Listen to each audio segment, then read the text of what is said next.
ভারতেই রয়েছে এমন একটি রেল স্টেশন যার মালিক শুধু ভারত নয়, নেপালও। বিশ্বের অন্যতম বড় রেল নেটওয়ার্ক ভারতীয় রেলওয়ে। প্রায় ৮,০০০-এরও বেশি স্টেশন রয়েছে এই রেলপথে। এর মধ্যে বহু স্টেশন রয়েছে যাদের নামের বহু ইতিহাস রয়েছে।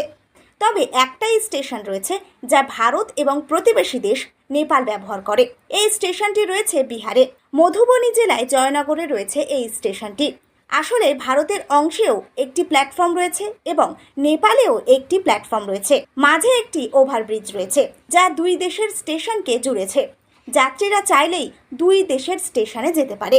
বিহারের মধুবনী জেলায় জয়নগর হলো দেশের শেষ রেলওয়ে স্টেশন। দিল্লি, মুম্বাই সহ দেশের বিভিন্ন প্রান্ত থেকে ট্রেন এই স্টেশনে যায়। অন্যদিকে নেপালের রেল স্টেশন রয়েছে যেখান থেকে নেপালের বিভিন্ন জায়গায় যাওয়া যায়। নেপালেও এই স্টেশনটি জয়নগর নামেই পরিচিত। তবে ভারত থেকে কেউ যদি নেপাল রেলওয়ে স্টেশনে যেতে চায় তাকে বাধ্যতামূলকভাবে লাগেজ চেক করাতে হবে। সিকিউরিটি চেকের পরই যাত্রীরা ট্রেনে উঠতে পারবে।